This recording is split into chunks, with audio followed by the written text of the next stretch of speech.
cere laa doon rube fii nee naa ko tey moom am nga temps toile yi dafa riche tellement li ñu war a waxtaani faw mu jege la parce que tey li nga war a wax dafa bëri ñu bàyyi nga daal di dooxi coow. d'accord nañu tàmbalee rek fi nga xam ne foofee la Pape daanelee te Assane daal di koy junj sànq mu di presse sénégalaise bi nga xam ne ni aussi actuellement ñii di internautes yi ñu ngi leen di joxañ baaraamu tuuma bu baax a baax par rapport ak li nga xam ne ni moom mooy di seen ay publication waaye itam ci seeni ay information yoo xam ne à chaque fois dañu koy saxal di ko jox ñi nga xam ne ñoom ñoo di askan wi ba tax na dañu leen a joxoñ baaraamu tuuma ci kaw li nga xam ne ni moom la Pape daanelee léegi muy force spéciale yi nga xam ne nii boobu ba tey jii ñu ngi koy tudd depuis le 17 juin ba tey jii ñu ngi koy tudd ak yenn yoo xam ne nii ci ay journaux ñoo xam ne dañuy génn di def ay titres yoo xam ne ni ñii di internautes yi gisee wuñu ko nenn dudul ay titres yoo xam ne nee nañ titres yu amul benn wéeruwaay la amul benn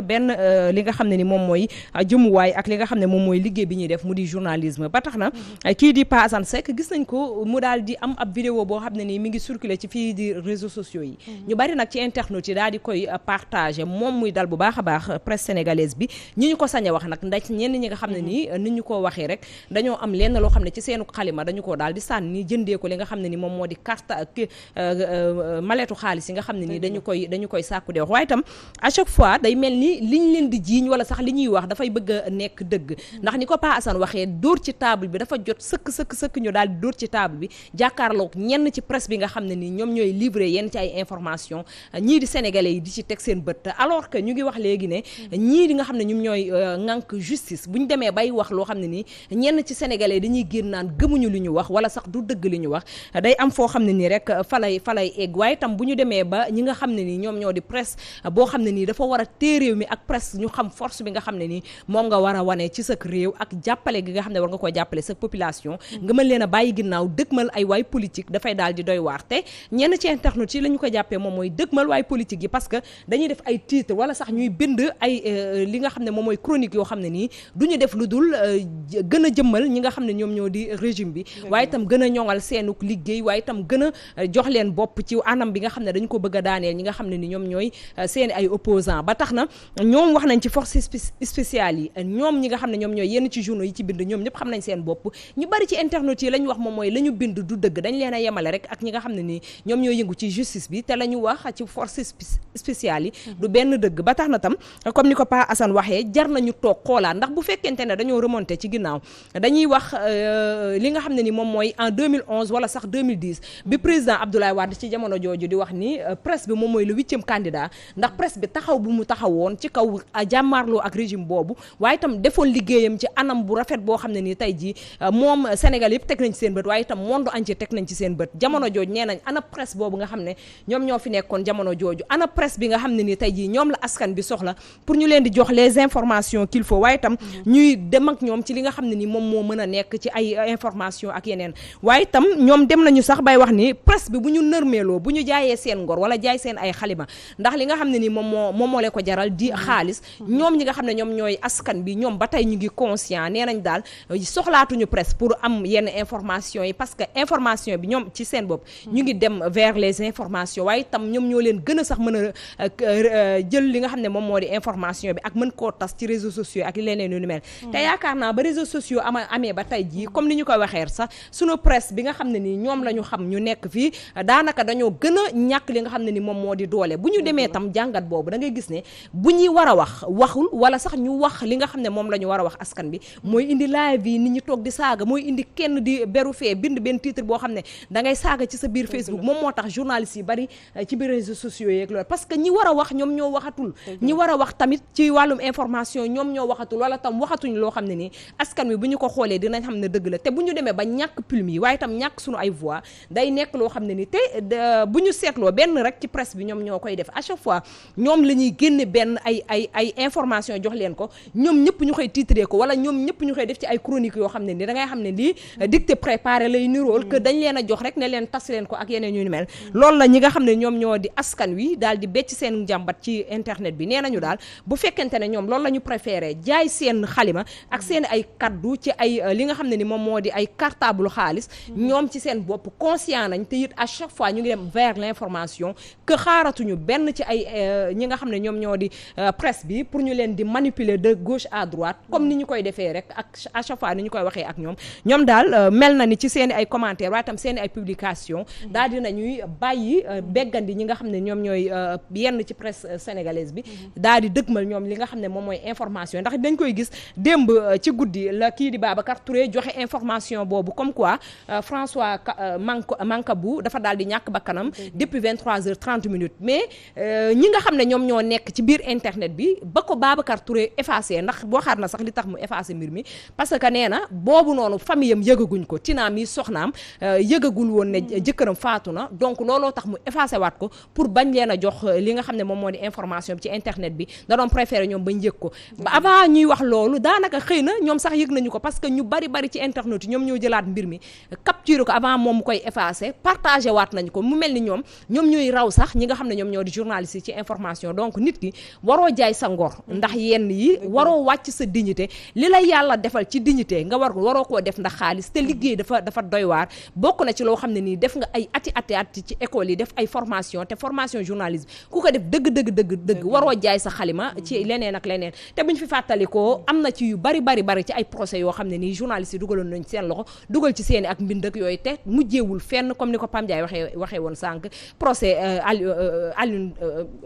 Imam Ndaw mi ngi fi ñeneen ak ñeneen ñoo xam ne nii boobu jaayoon nañ seen xalima alors que la ñu doon wax ak boobu yëpp askan wi ñoom mujjee di leen weddi kon jar na ñun aussi ñu seetaat milieu presse bi bu baax a baax ci waaye est-ce que tey wax sax amatina solo amatina valeur ci dëkk bi information parce que tey dafa am ñoo xamante ni benn groupe bi fi nekk boo xamante ni boo waxee lu leen arrangé ñu tàccu la boo waxee lu leen arrangé wul ñu saaga la wala wax la loo xamante ni amaana dañ lay doyadal ci mim réew Pape Ndiaye en tout cas mbir mi moom nekk na lu doy war loo xam ne moom yaakaar naa ni kuréel yi nga xamante ne ñoom ñoo fi nekk di saytu wàllum autorégulation bi du ñu jóg ci artu moo xam CORED la ak CNRA ak yeneen kuréel yi nga xamante ne ñi ngi fi pour que ñu xool vraiment mën a bàyyi xel bu baax a baax li nga xamante ne moom moo am damay fàttaliku benn waxu Mame Less Camara rek boo xamante ni waxoon na ko dafa ne parce que dafa am benn daje bu ñu amoon gars yi di ko poser question ne ko mais yéen journalistes yi yéen blogueurs yeeg yooyu ñoo leen gën a gaaw yéen da ngeen di jël temps naan da ngeen di vérifier kër mais ñoom rapidement ñu jël information yi Mame Less na ko vérifier information bu jëree 10 ans dinañ ci def 10 ans pour vérifier information bi mu tegal ko ci ne mujjee joxe information bu wër moo ma gënal fuuf njëkkante scoop ba joxe une fausse information te yaakaar naa ne yooyu ay leçon la yoo xam ne suñ doyen de la presse ñu ngi ñu koy jàngal yoo xam bu ñu ci sukkandikoo rek franchement dinañu xam fu ñuy teg suñu sànq d'autant plus que gis nga Sénégal moom léegi tàgge koy dund dafa xew da ngay jékki-jékki sax gis photo ku ñu bindal rëpp alors que kooku mi ngi dund man finalement man du ma sax comprendre donc mbir mu doy waar la quoi. Assane Gueye est-ce que métier journalisme tey waruñu ko saytuwaat xoolaat ko bu baax a baax. Sénégal lépp la ñu war a xoolaat amul secteur boo xamante ni amul rëkk-rëkk lépp la ñu war a xoolaat secteur yëpp ci propos yi dama siy jàpp ñetti mbir benn bi mooy phrase bi pa wax te mu jëlee ko si Mame Less Camara Jean Meïssa Diop tamit dem si yàlla gi bëggoon loolu di utiliser phrase boobu je préfère être le dernier à donner la bonne information que le premier à donner une fausse information c'est important pour tout journaliste deuxièmement une phrase wala le slogan de la RTS le public notre raison d'être du slogan wu RTS slogan wu journalisme la effectivement journalisme loolu la le public mooy sa raison d'être et ce public là moom nga gën a redevable que ton patron ki lay fay public bi nga gën a redevable donc lépp looy teg intérêt général bi moom moo war a tax muy kii bind muy kii wax intérêt général bi moom nga war a seet troisièmement man je ne blâme pas un journaliste sur la manière de traiter l'information sauf si elle est fausse na lalu si dëgg rek bu lalu si dëgg ni mu koy traité moom la parce que ku si nekk ak style bi ngay bindee mais voilà ak ligne éditoriale mais na lalu si dëgg mais bu lalu si dëgg rek le reste pour man y a pas de problème parce que bokkuñu ay lignes bokkuñ style d'écriture même dañuy nekk si même maison mais bokkuñ ñun ni ñuy traité en tout cas finesse bi nga xamante ni Pape Ndiaye moom la am aw ma ko Thioro aw ma ko ku si nekk ak ni nga xam na nga koy traité mais na lépp lalu si une bonne information une information vérifiée comme ni ko Pape Ndiaye waxee sànq et bu loolu amee on n'aura pas de problème muy si presse bi troisièmement il faut éviter de mettre les réseaux sociaux au niveau de la presse ça c'est une grosse erreur. Non en fait du benn. c'est une grosse erreur boo xamante ni ñu ngi koy commencer def ñu bëri dañ jàpp ne li ñuy joxe ci réseaux sociaux yi information la. du information lu ci ëpp rumeur la te la rumeur n'est pas une information. Une information ça se vérifie. mais aussi mën nañ joxe am na ñoo xamante ni ce sont des journalistes par exemple Babacar. ku ko xam ne journaliste la. dëgg la il n'ose pas bind ci page Facebook am une information boo xam vérifié wu. si li ma jàpp boobu man si li ma jàpp yaakaar naa ni il n'ose pas le faire. bu defee loolu ñu partager ko c'est une très bonne nouvelle parce que l'information dina egg fi mu war a egg. c'est vrai parce que pour man vérifier na moom si boppam information mais il y a des gens qui ne sont ni journalistes qui ne savent pas recueillir une information traiter et qui se prend pour des journalistes. te loolu bu fekkee dañu bëgg méngóog ñoom presse bi luñ wax presse bi dañ leen di tooñ parce que ñoom ñoo suuxal presse bi. dëgg la c'est vrai mais aussi est-ce que du presse bi ñoo bëgg ku leen suuxal d'une part parce que. présentement c'est que sénégalais yi ràññee nañ ce qui leur donne les informations. di leen di jox information au vrai sens loo xamee ne que tegu na ci lu wér te wóor ça sénégalais yi ràññee nañ ko parce que récemment gis nañ fi élection yi passé nii donc journal boo xamee ne que intervalle campagne bi yëpp maanaam chaque jour mu def titre ay boo xamee ne que ça va donc ci faveur benn candidat. effectivement donc ba tollu nañ moment bu nga xamee ne que donc tancé nañ ko sur internet quoi. et loolu bi ñu demee ba xool ba ci biir c'est parce que donc maanaam candidat boobu jëndoon na alors journal boobu maanaam ay seen ay fang dang ni ñu koy waxee maanaam titre yi. donc jëndoon na ko intervalle kii donc ça rejoint li nga wax rek que ne maanaam bu ñu sunu xalima jaral. maletu xaalis boobu parce que bu la loolu moom mooy jaay sa ngor quoi te nit amul lu dul ngorom mooy lan li muy ñàkk di ko dundee quoi loolu la rek quoi. sàmm sa dignité dafa am importance bu baax a baax te rawatina presse sénégalaise bi nga xam ne ni dafa am lu leen askan bi séentu waaye itam ñu bàyyi xel bu baax a baax que bu ñu bàyyee sànq wax naa ko bu ñu bàyyee ñi warta wax di wax rek dafay daal di doy waar te su fekkee ñi war a wax waxatuñ lañ war a wax tamit day fekk ñi warta wax aussi ñoom ñooy génn à chaque fois di leen waxal li ñu war a wax waaye tam ñu koy defee seen manière comme ni ko Assane waxee léegi nii ba tax na dañuy dem ci beneen information boo xam ne nii aussi gis nañ ko depuis sànq ci suba ba léegi nii mi ngi wër li nga xam ne ni moom moo di réseaux sociaux yi bokk na ci ab rajo ak télé sax boo xam ne ni bi ma xëyee tey jii ay journalistes ñu ngi ci woon di ci débattre ci kaw li nga xam ne ni moom mooy président Macky Sall dañu xam ne rek ne dafa daal di jël 2 milliards ci sunu ay koppar daal di koy jébbal ñi nga xam ne ni ñoom ñoo di ab cabinet américain buy wuyoo ci turu Kirdias Global moom li ko tax a def lu ni mel moom mooy que daal di soigner image am maanaam defaraat li nga xam ne ni moom moo di image am loolu nag ñi ko génne ci boobule information nee nañu daal depuis janvier 2022 lay commencé jëm janvier 2024 bu ñu jubloo li nga xam ne ni moom moo di incha allah élection présidentielle yi ci atum 2024 yàlla nañ ci yàlla yóbbu ak jàmm ak salaam lu ni mel nag daal di jur li nga xam ne ni moom moo di ay wax ci biir réseaux sociaux yi ndax ñii di nga xam ne ni ñoom ñoo di internautes yi la ñu xamle rek moom moo di ana lan moo tax kii di président Macky Sall di jël 2 milliards ci suñu koppar di ko jébbal ay li nga xam ne ni moom moo di cabinet américain pour ñu defal ko ab promotion boo xam ne ni dañuy soigner bu baax image maanaam ci wàllum information ak yeneen ñu koy defal li nga xam ne moom moo di propagande ba tax na loolu jaaxal na leen bu baax a baax mais itam contexte bi nga xam ne nii foofee la ñu génnee mbir mi waaye itam fi mu jóge ak fan la jëm nee nañ 2022 gi nga xam ne nii ci la jógee ñuy jëm ay législative président Macky Sall ñëpp xam ne lii di 3e candidature bu ñu dee wax 3e li nga xam ne moom moo di mandat sax dañuy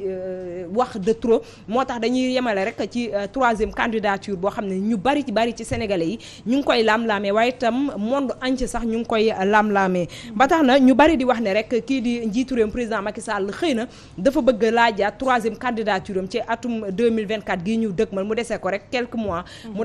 daal di ci exi ba tax na nee nañ bu ko jaree mu daal di jël ay milliards ci sunu koppar daal di koy jébbal ab cabinet américain pour ñu koy défendre ci wàllam waaye itam defaral ko image am ci monde entier nee na loolu ñoom seen xel day teey ci li nga xam ne ni moom la ñuy wax ne que bëggul briguer 3e mandat waaye itam bëggul sax dem ci li nga xam ne moom moo di 3e candidature ñu bari ci internet yi noonee la ñu ko jàppee nee nañ daal bu demee ba heure bi muy génnee ay koppar gu toll noonu di ko jébbal ay cabinet ngir ñu soigner image am waaye itam ñu defaral ko ginnaawam day nekk loo xam ne nii ñoom seen xel day teey ci kaw li nga xam ne moom lañ koy xaaree nee nañ daal des na ak tout loo xam ne nii xëy na élection législative yi moo tax mais fi muy teg tànkam ak pas yi muy commencé di ko teg bokk na ci loo xam ne ñoom seen xel day teey ci troisième candidature bi nga xam ne bëgg na ko présenter mais aussi am na ci ñu bari ci internet yi nee nañ ñoom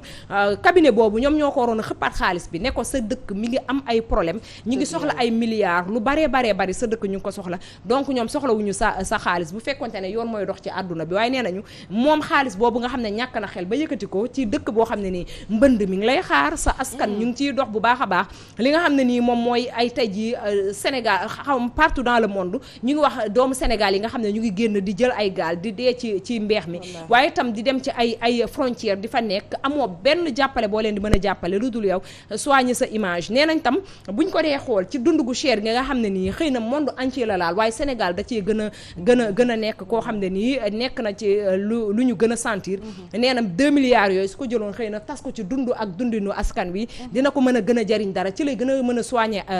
li nga xam ne moom moo di image am nee nañ ko du sa yow sa dëkk bi nga xam ne nii récemment il y a quelques mois ci ginnaaw moom moo faatoon ci ab hôpital 11 ci ay bébé yoo xam ne nii ay moominu suñu borom lañu yow moom mu waroo mën a yëkkati ay 2 milliards di ko jox benn cabinet pour soigner sa image yow yaa waroon soigner sa image avant ngay egsi foofu ba tax na bari na lu ci ñi nga xam ne ñoom ñoo di internautes yi lim nee nañu information boobu su fekkee c'est avéré kii di président Macky Sall tooñ na Sénégalais yi tax tooñaat na leen warul mën a soigner image am ak soigner image am pour lan pour monde entier ñu jox ko gëdd wala su paree ci présidentielle bi mu nekk wala 2024 après lu muy def ak leneen ñuy sukkandiku nag ci li nga xam ne ni moom mooy ay information ak lu ñu saytu ba mu leer que président Abdoulaye Wade defoon na ko Abdou Diouf defoon na ko ci seeni ay jamono donc moom su ko defee day mel ni répétition rek la defaat mais ci anam bi mu ko defee waaye tam ci li nga xam ne moom moo di moment bi mu ko defee loolu contexte bi mu ko defee loolu moo jaaxal ñi nga xam ne ñoom ñoo di askan wi te bu ñu fàtte aussi ne que ñooñu aussi ci information bi ñu ko dee def moom président Abdoulaye Wade ba mu ko defee dafa briguer dem defi troisième candidature bëggoon a laaj troisième mandat donc dafay xel day teey ci ni mu ko defee ak contexte bi mu ko defee baax tax na ñu bari ci internet yi ci loolu la ñu attardé wu Awa. en tout cas li Olof Ndiaye di wax coro nee nañ balaa ngaa laax jaay da ngay laax lekk ba noppi li mu def nii c'est bien beau mais yaakaar naa ni moom moo ko gën a yelloo wala boog dëkk bi si boppam moom moo ko gën a yelloo comme ni nga ko waxee le contexte bi ñëpp xam nañu dafa metti père de famille jamono ji ñi ngi yuuxu wàlloo santé bi waxi nopp transport bi dafa yokku fépp foo laal dafay metti comme ni nga ko waxee yaba mu màggee la fépp foo laal dafa metti mu doon loo xamante ni jamono ji suñu ay njiit ñi ngi jël ay doxalin yoo xamante ne mi ngi ëlëm xelu askan wi jox ñu jàll ci beneen pàcc. ci luy baax la actuellement Sénégal yaakaar naa ne ruq yëpp ay ruqi donc dañu koy rek pencoo wala sax ñu taajoo ko ba tax na dañuy daal di jàll ci leneen daal di wax ci leneen loo xam ne nii askan wi aussi dañoo jàpp ne yàkkum xaalis mu métti la mu di aéroport bu Saint-Louis bi nga xam ne nee nañu dañu koo defaraat dañu koo yeesal waaye itam yeesal googee ñu bari ci internet yi ni ki barki démb ak tey dañu ko doon laam-laamee mais kii di Doudou Ka ñu xam ko mu nekk ki nga xam ne moom mooy directeur AIBD moom ci boppam moom moo génn ci page Facebook am daal di dëggal li nga xam ne ni moom moo di boobule information fëgg dëna waaye itam ndamoo li nga xam ne moom mooy defaraat gi ñu defaraat aéroport bu Saint-Louis ba tax na aussi nee nañu 30 milliards de francs CFA la ñu fa def mais itam li nga xam ne moom moo di alal jooju dafa daal di jaaxal ñi nga xam ne moom mooy sunu mbokk internet yi wax nañ ci lu bari waaye itam ñenn ci ñoom sax xam nga lan la ñu waxam nee nañ daal ab hangar la bu ñu defar bu ñu solal yére boo xam ne dañu ko defaraat ba mu jekk mi ngi mel ni rek nga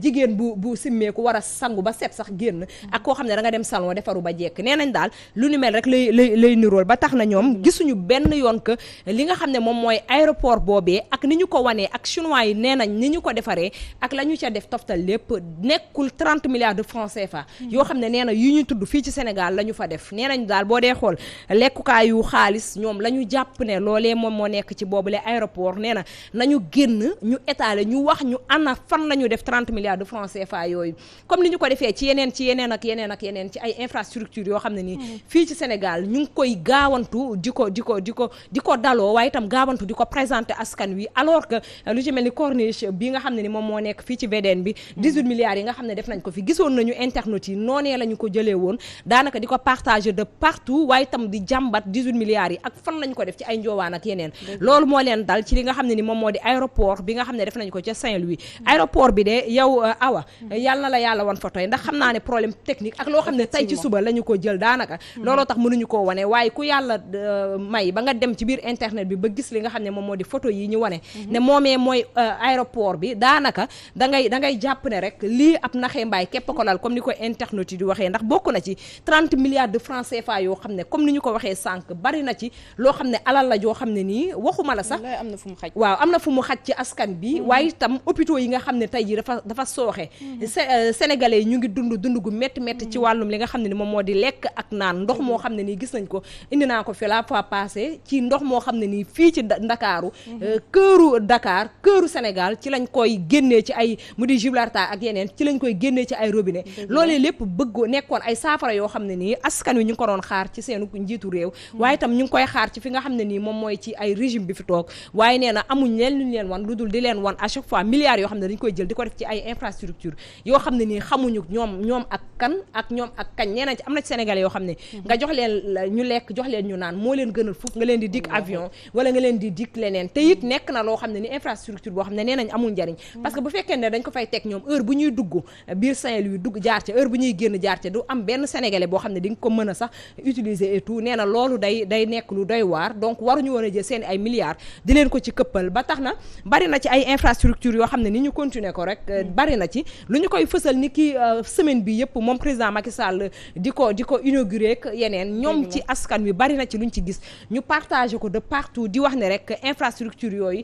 nekk na loo xam ne metti na leen seen biir xol te dara waralu ko ñoom ci liñ jàpp moom mooy que dañu jub élection législative yi mi ngi ñëw te président Macky Sall bëgg na amaat beneen ci li nga xam ne moom moo di doole ci assemblée nationale gi nga xam ne nii ku ko fa bu ko li mu bëgg moom mooy ku ko fa teewal mu am majorité boo xam ne ni tey jii dina tax muy continuer di voter ay loi am waaye itam di amal li nga xam ne ni moom moo di régime am la mu bëgg bokk na ci nee nañ lu mu bëgg a sëlëmee askan wi ci kaw infrastructure yoo xam ne da koy génn à chaque fois di ko fësal ci côté bu nekk na tamit loo xam ne tàng na xolu askan wi ba tax na ñoom ci seen bopp ñoom ñooy jóg ci commentaire ak yeneen yu ni mel naan ko faaw ñu tàqalikoo ak yow te léegi sax ñu mën a tàqalikoo ak yow ndaxte li ñu teg ci ay métit ak yeneen ak injustice bi nga xam ne ni sénégalais yi ñu ngi koy dund nee nañ am na ci lu bari ci injustice boo xam ne nii ñu ngi koy dund te it loolu tax na ba seen xol ak seen xel yépp jox leen que dañu war a tàqalikoo ak moom bokk na ci daal loo xam ne ni ñoom yaakaar nañu ñu ngi def ngëneel ci askan wi waaye askan wi ñoom nañu ko jàppee rek moom mooy que dañuy faxas seenu xel génn ci li nga xam ne moom mooy seen gëm-gëm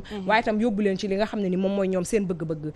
awa vraiment bu ñu doon bàyyi xel priorité yi yaakaar naa ni dëkk bi dina gën a avancé coxo dafa mel ni rek waxtu bi li ñu cërale woon dafa daal di mat sax ñu daal lay bàyyi rek nga daal di tàggatoo naa yi ci des dañ koy daal di denc rek ba